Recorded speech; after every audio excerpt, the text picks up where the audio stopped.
back at Lucas's house today. Daar's om die hoek, Lukie.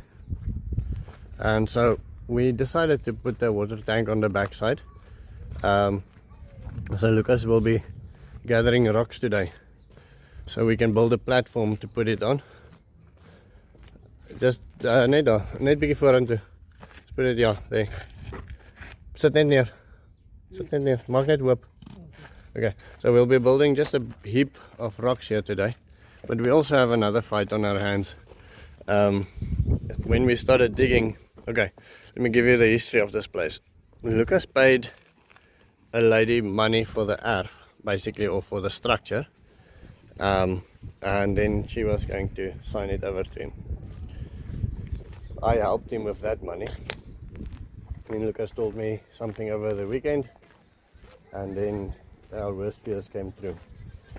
He said when that lady left, she died, and she never transferred the land onto his name. But there's no title deed for this land. These pieces of land just switches hands at the municipality. So as soon as you don't want to live on your land anymore, the municipality decides who's going to take the land. Now, because that lady died, Lucas thought, I'll stay here for the next 20 years, that's going to be fine. He never communicated this and paid all the things that had to be paid. He's been here now for 6 years. Now, when we started digging and when I showed up with my little white face, the neighbors told the kids of that lady that there's a white face that arrived here. And they thought money changed hands, and they thought that they were going to be able to get some sort of compensation. Now, obviously the land doesn't technically belong to them anymore, and we're certainly not doing anything immoral by taking it from them. This land is supposed to be for the people that lives on it. You cannot rent this land out to somebody else. Lucas isn't allowed to rent this land out to anybody else. But it is a technicality that needs to be solved, and it can be a hiccup. The faster I spend money on here and the faster I improve it, the more the people would want the property, obviously. So I'm on my way to the municipality to go and see if I can cut through this bureaucracy and get the land on Lucas's name. The other problem that we have is Lucas doesn't have an ID. He never had an ID in his whole life. So that's a brand new kettle of fish. He's in Namibia and he was born in Namibia. He simply doesn't have an ID. He does have a son, and the son has an ID, and the son's 21. So I spoke to the son and I said, listen, he's also quite a well-educated guy. Let's put the land on your name. So we're going to try and do that. Yeah, so wish me luck. I'll let you know when I get out of there what's happening. So the day has come and gone, and I'm in my happy place. My happy place is when there's plenty of kids around, and we have about, I think, 10 kids in the house now, which is fantastic. Anyway, okay, I'm gonna walk around and explain to you what happened during the day, and then you can see what is happening, and then I'll be answering some comments as well. So the very first thing, what happened at the municipality, spent quite a lot of time there, spoke to people, and in theory they said it's not going to be a big problem. Apparently there was some other lady that also wanted to try to put it on her name illegally, but it was never on the original owner's name either. She also got it from somebody. That person no longer in the picture. So we are safe. They will do a site inspection, we'll write some declarations, and then we should be safe. Right. First comment, Mikon said, it's Monday, I hope the management is sending you some rain. I hope you can see this. Management delivered on promises made. We got rain. Not a lot, that much, but it makes one's heart very happy. Then I want to show you something. See here, with the mulch, no corn has been eaten by termites. Now here, without the mulch, or with a lot less mulch, termites got in here. And I did confirm it's termites I dug.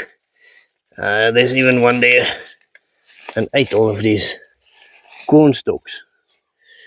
I'm gonna see if I can dig out one and see. It's basically like a red ant. So it's not the termites that I see every day. Except for now, it might be. There you go. I mean, those ones look exactly like the ones that we see every day. And they ate the corn off completely. Okay, nonetheless, I'm not worried. Right, second, many comments regarding the wood that we got as a present. We're still trying to get it. Most people said we should put it in a river, and I think that's what we'll do.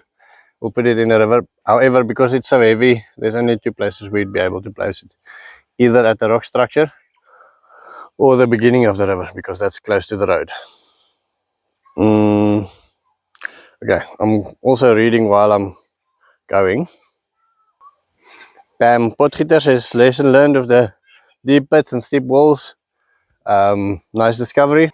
That was actually a thing that came from Steve. He saw a video, sent it to me, and that's why the comments are so important to me. Send it to me, and those people did tests, and they ended up finding out that those exact like pits works better. They said they were talking about a 40% increase in harvest. We've seen basically 100% increase. And as I'm walking, my phone is getting wet. I hope you can see the drops falling in front of my camera. Somebody said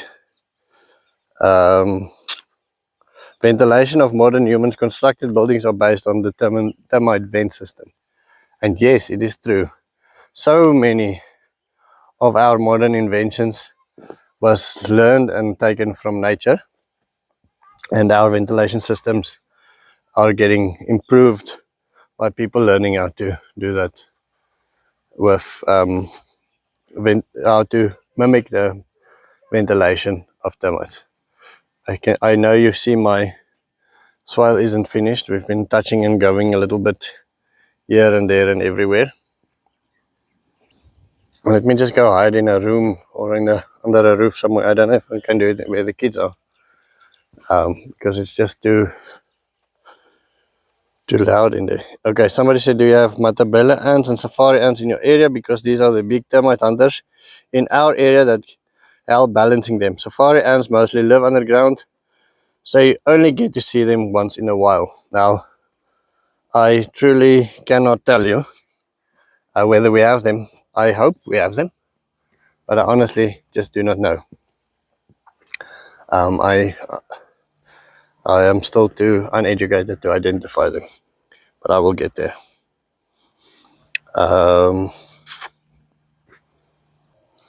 Louis Swart says, I would really plant some low-growing living mulch around the trunks of the new trees. At the termite mound, shall we take beds on the 3/4 planted without mulch on the northwest side? So yes, I think there would be benefit. Beshy really wanted to do the specific experiment without any living mulch, and so I'm going to honor that, but I think we should maybe do the next experiment with that in mind. I accidentally pressed some buttons here.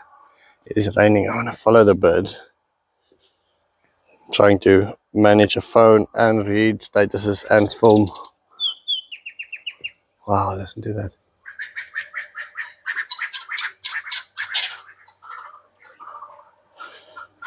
This is not exactly a sound of nature video, but this is nice, eh? And in the background you can hear the kids. My brother-in-law said one of the main things about having this property is the quality of life our children gets to have. And I really do think this is one of the main benefits. Our children gets to live a life afforded by very little. I mean, now, as we are speaking, they are making bread on the fire with so many friends and people that love them and love us and that we can love. It really is a experience of a lifetime. Okay, Johannes Esel says much more likely. What's happening here? That the Anona would die from the cold, but the mango will struggle as well. Yeah, I would like to see how both of them react, the Anona and the mango. Interesting comment here. Deeper pit will also help with the shade. Will also help shade the roots. Yes, that is true. If the seeds are deep enough and the pit is deep enough, the shade will definitely have an effect. I look forward to see what this rain will do to our land in the next couple of days. Okay, then this person says, most organic matter will follow a physical chemical decay due to the arid climate and extra sun heat, which means that the radiation and the heat from the sun breaks down the organic matter. For microbiological decay, you need a moist, shady spot. That way, the microbes, fungi, and little bugs have a better time surviving. For every spot you mulch, example by chop and drop, the top layer is sacrificial. Only the bottom layer is protected from radiation, can compost, biodegrade. I would recommend placing them on the shade spot inside a gully. So that is now for those main big roots. Yes, I agree. I've seen that. So for instance, on the worm pile, the top layer is just going to get burned by the sun, while everything else is going to have a good time decaying. You can see how the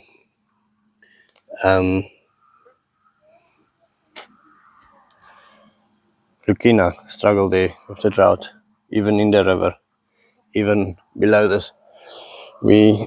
This not raining part we are currently experiencing is quite something. Somebody says in Afrikaans, but I'll read it to you in English. I wish I could send you a picture of everything growing on my anthill here in Mozambique. Good luck. I would have loved to see a picture of what's growing on the anthill. Louis Schwartz recommends with the roots that one should stand upside down, the roots cut level with a slab of glass placed on the roots among the shade trees to spend siesta around. I like that. I've seen those things, they look very, very well. Beshy goes into a comment about the roof and the plumbing, the way we should plumb it. Now, I've spent so much time of my day today trying to get the right parts to get the roof systems up. We ordered, most of the things should be delivered tomorrow. Most of the things that we could get, so many of the things we couldn't get. But yes, it would really be nice. See there, I'm trying to get past the grass leaves. Show you, okay, closed up, but that one is happy, just closed up for sun setting. I guess that is a Lucina as well, volunteer Lucina, which is the best. Knowledge is power. You are becoming a very powerful teacher. I must say, I think the time before I see myself as a teacher is still very far away. I see myself as a very grateful student, learning from the comments, learning from YouTube, and learning from the people that we try. But sometimes to become a teacher, you must become a student first. This was an interesting comment. Felle Butler said, if we place the wood in the river, it will float away. And it makes sense. Wood is floatable, buoyant. But those things I think is too heavy for the rain we get. And so I think we'll place it up quite high in the river. Then if it does float, then hopefully it will be stopped by the dam, etc. somewhere. I just want to show you the scene quickly. So the kids are moving in front of me. And you can see they just got off the swing here. And they're all... Let me see if I can get some height. It's almost like bird spotting these things. They are in the wild here. There's a whole bunch of them running there. I don't know if you can see them through the bushes. You know, I'm very happy when there's so many kids. So one of the spots that we're thinking of leaving the tree branches is over here, next to the dam. The reason is we might be able to access it from there. Oh shit, I built a swale there.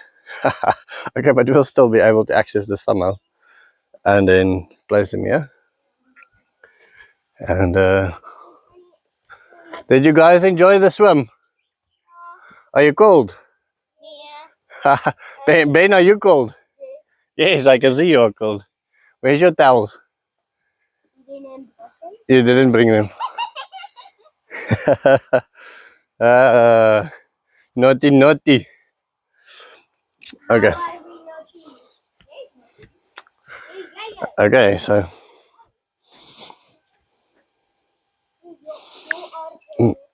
YouTube keeps on auto-writing replies while I'm walking, so I hope you guys don't get some weird messages from me in the replies. Let me just get into Damien's forest quickly. Let's walk here.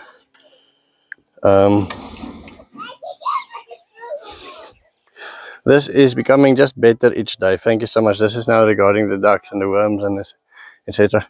I hope you guys can see the amount of mulch that we have on the ground now.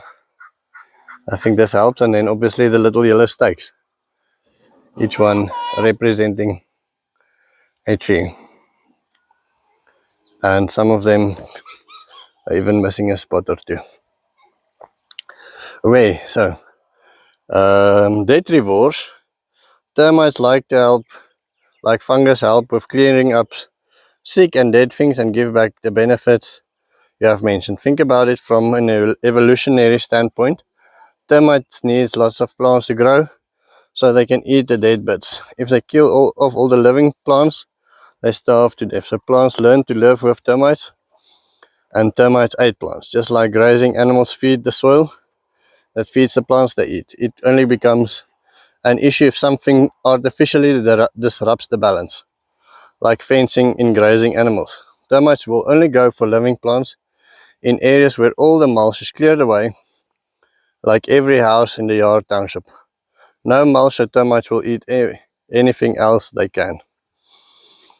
Sure, this is going on a long time.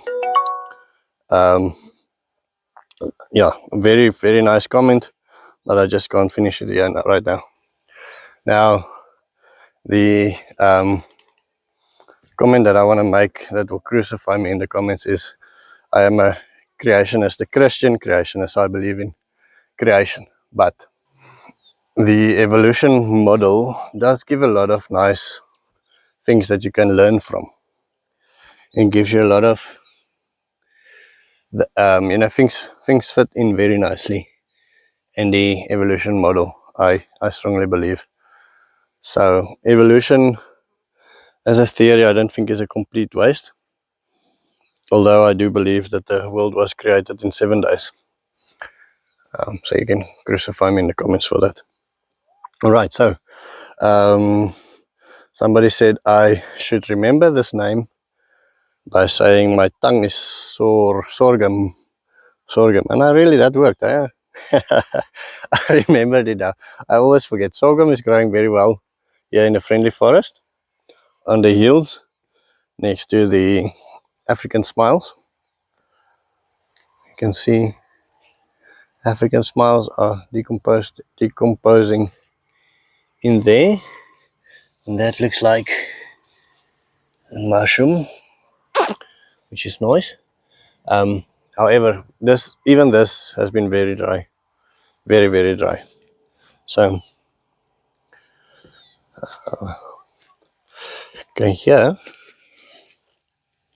I cannot for the life of me remember planting this thing, but this is a pomegranate. Somebody planted a pomegranate here. Mulberry, growing well. Lots of wild grasses as well, eh? So the wildness came back. This is elephant grass, growing well. My friends the termites, see them there, very active now. See, they enjoy cellulose, but I think their life is better when it's wet. So when wood is wet, I think they do better.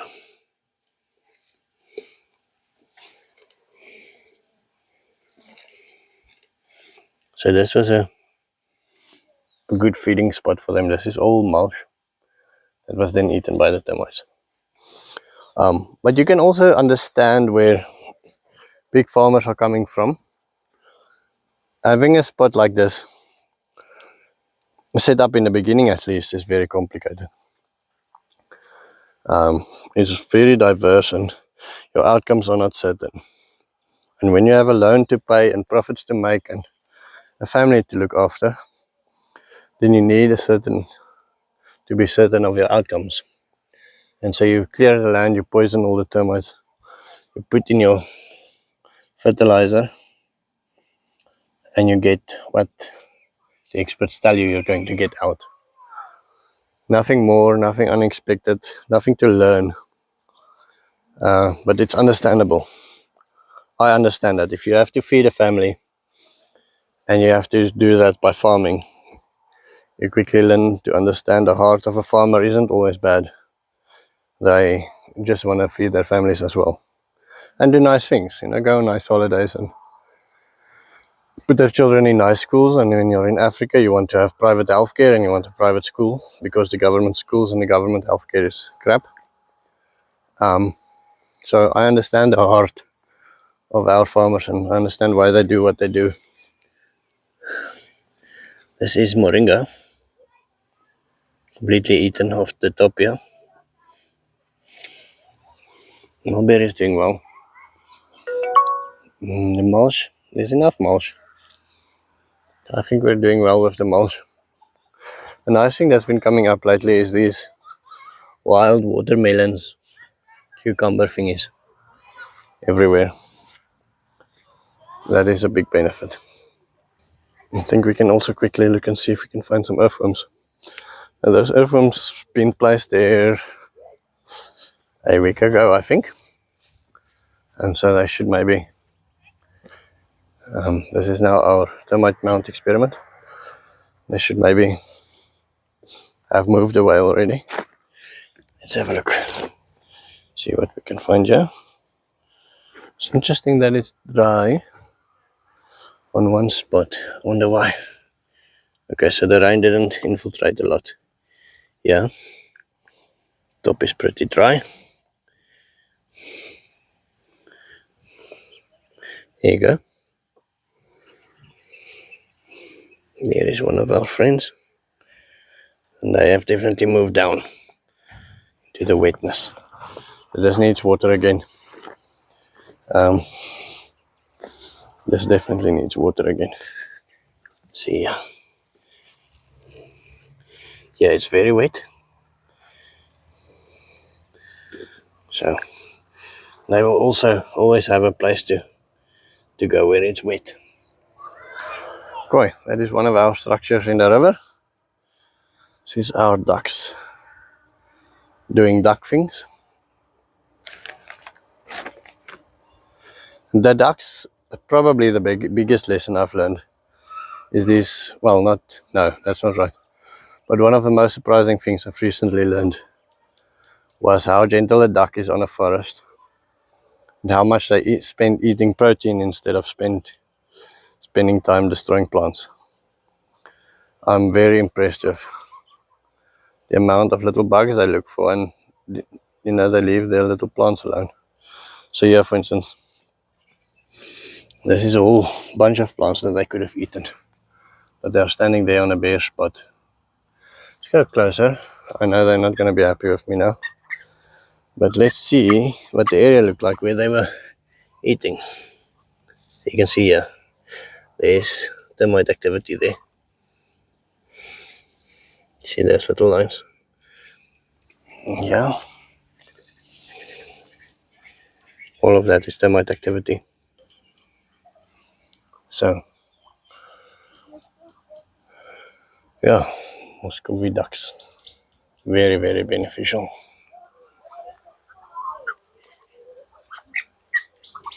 This butternut was planted in this pit, and we barely watered it. I think we basically never did, and it really did okay. We got a bit of fruit now, probably only enough to feed the pigs. But if you compare that to everything around it, actually this one you can put in a stew. There's some new ones coming up now that the water is back on. We've been struggling with water quite a bit, but there's a lot of water now. And with the mulch, all of the little citrus thingies are doing great. Doing really well. Look at this marula. Being a happy camper. Look at the new growth over there. This is very nice.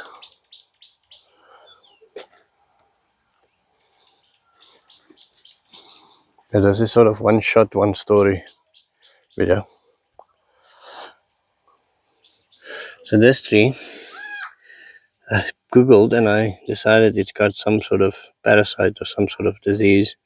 Like leaves curled up and it will die. But I decided not to kill it yet. We mulched it like crazy. And we found plenty of termites around it. The termites never ate it, as far as we can tell. And now for the first time in about 2 weeks it's got new growth. See, this is why the pigs are so important. You would miss this pomegranate here completely. Like, I shouldn't put the mulch so close to the tree trunks. Should be a little bit further away. Okay, but I'll do that a bit later.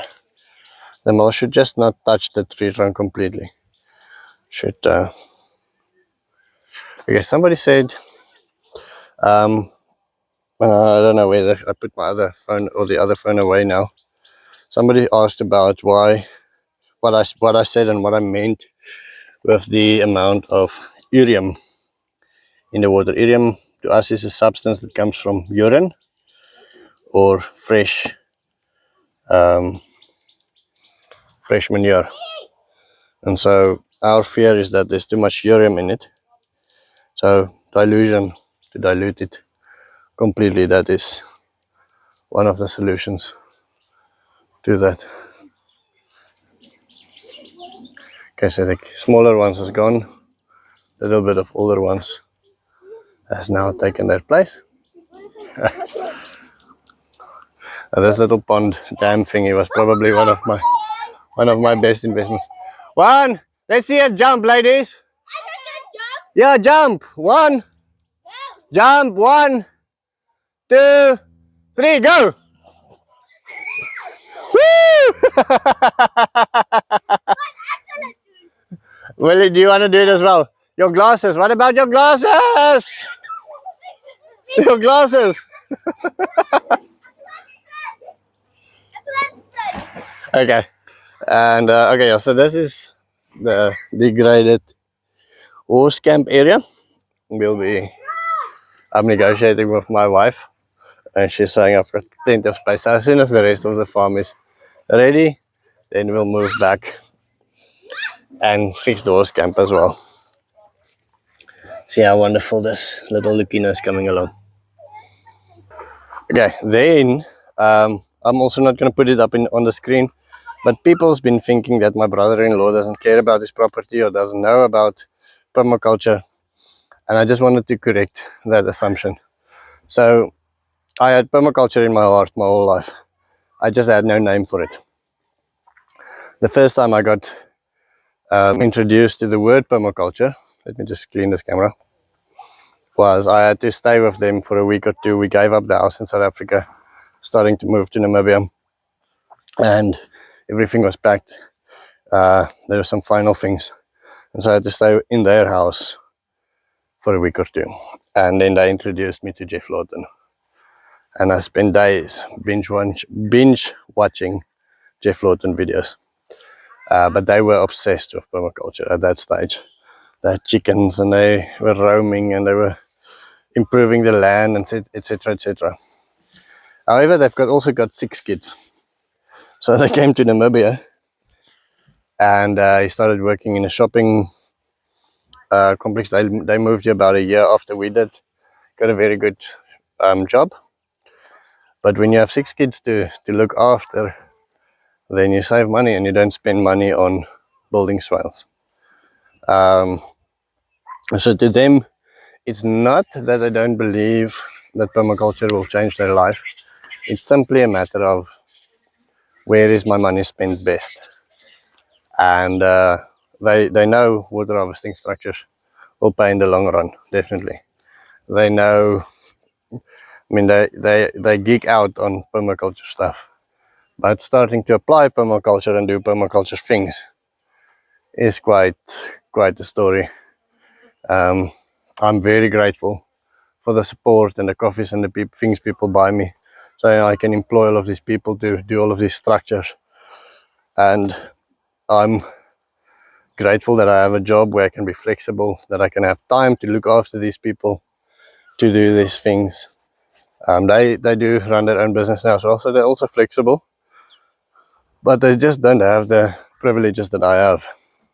I am very blessed that I like to make videos. I like to reply to comments, and that put me in a situation where I can do these things.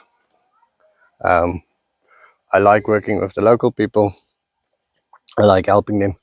I like taking criticism from people online. It doesn't bother me. I learn a lot. So these character traits has put me in a unique position where other people can't necessarily be. I simply, somebody would send yes to money for 2 shovels. The tall Dutchman, I think that was. No, that was Renier. Or somebody says yes, money to help Lucas. Or, build this system. And although, we don't have enough money to finish this Lucas' system yet, I'm sure it will come as we continue. Or yes, money for day laborers. And people send money and I can employ 4 people for the day. It's an incredible privilege that I have, that they don't have. So just to put their situation into perspective. I don't know if you can hear the doves in the trees. Go, go, go, go, go, go, go, go, go, go, go. And then there in the back, quail goes quail, quail. And you hear if you zoom in a little bit, you hear the hundreds of other birds as well, singing, making noises. My wife and I, we call it, we go farm.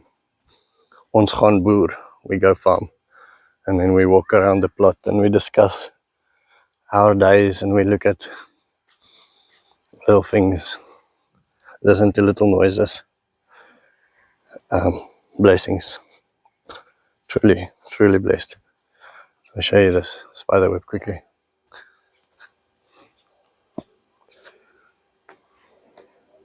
I think they call these things globe spiders in English. I might be wrong. A globe spider.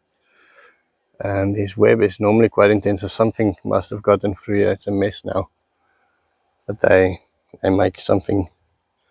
They make very nice, elaborate spider webs. Right. So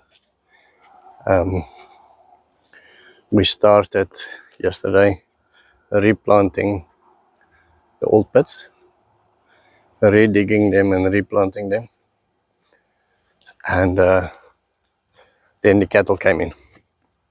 And so Simon was tasked with cutting branches and fixing see how steep and deep these ones are now. Steep and deep.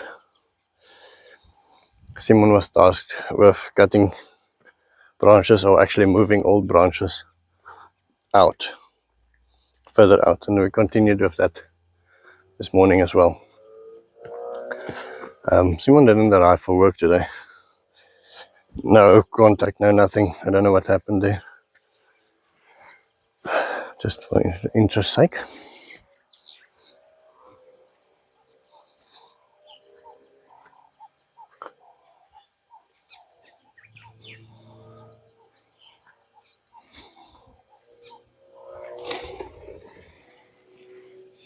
Cheeky.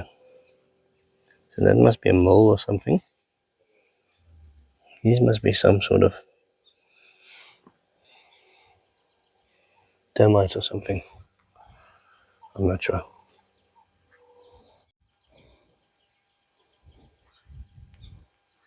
So I hope you don't mind this falling asleep to kind of video. Very long and so on. I think we watered these things yesterday. For the first time ever, I wasn't too sure about the rain today, so I think we watered these things yesterday. This is our capture swale on the top. This is where our water comes from. I remember standing here one day saying, you know, we only have 10 days left before the rain, and that was a lie. The rain only came about a month later. What should we do? Should we spend more time in the food forest, or should we build a swale? And so we ended up, people voted that we should fix the swale. And I'm so grateful we did. We really captured, I'm not sure, but probably hundreds of thousands of liters. Maybe not millions, but hundreds of thousands of liters at least from this road here, running into there and then running into the swale below. Now the swale is not fully planted yet, but we'll get to it. We'll get to it. Okay, so we ordered, just to get back to the roof construction, we ordered gutters. We ordered cement to build the bases. We ordered all the hinges and things like that for the gutters. They do not have the kind of downspouts that I would like, so I'm going to try and construct some from drain pipe. The one with the first flush, etc. There simply isn't something like that in Otjiwarongo. We have a very weak water capturing culture, you can almost say. Our culture doesn't focus on capturing water. Our culture focuses on how many cattle you can get on the land. So those things are arriving tomorrow. What happened at them? I told you what happened at the municipality. You already know with Lucas. So tomorrow we'll be working on my house first. I think we'll start digging out the foundation. We'll see how far it goes. We'll get the brackets. Funny thing is, at the one place we ordered the brackets, we paid for them. First we went to look in the shelves, and we couldn't find the brackets. And then I went to sit at the guy that does the quotes, and he said, "No, well, you know, yeah, we have 200 of those things in stock." And I said, "Are you sure? I didn't see them on the shelves." He said, "No, I'm 100% sure. Just pay for it." So we paid for it, and they ended up not having them in stock. So a lot of time was trying to get our money back. Just bureaucratic. Not that they're trying to be, bad or anything. It's just bureaucracy, paperwork, and things like that, making it make sense to try and get our money back. And then we try to find those brackets at other shops. And the one thing that you can know for certain, sorry, I just want to climb through this fence quickly, that you can know for certain is that whatever time you think you're going to spend on a project, just double it. It's going to take longer than what you expect. Definitely take longer than what you expect. So I thought, cool, we'll just run there this morning, quickly grab all the things, and then by this afternoon we'll at least have the brackets on. It doesn't work like that in the real life. You spend an hour at this shop, an hour at that shop, and then you have to run back home and start work, and you have to see this client and do that. And then you get to the end of the day and everything is ordered, but nothing is up yet. So that is going to be the end of my story. Thank you very much for watching. Thank you so much for all of your support. This makes my mission of bringing permaculture into Africa a reality, and makes my dreams come true. Have a wonderful day. I'll see you tomorrow.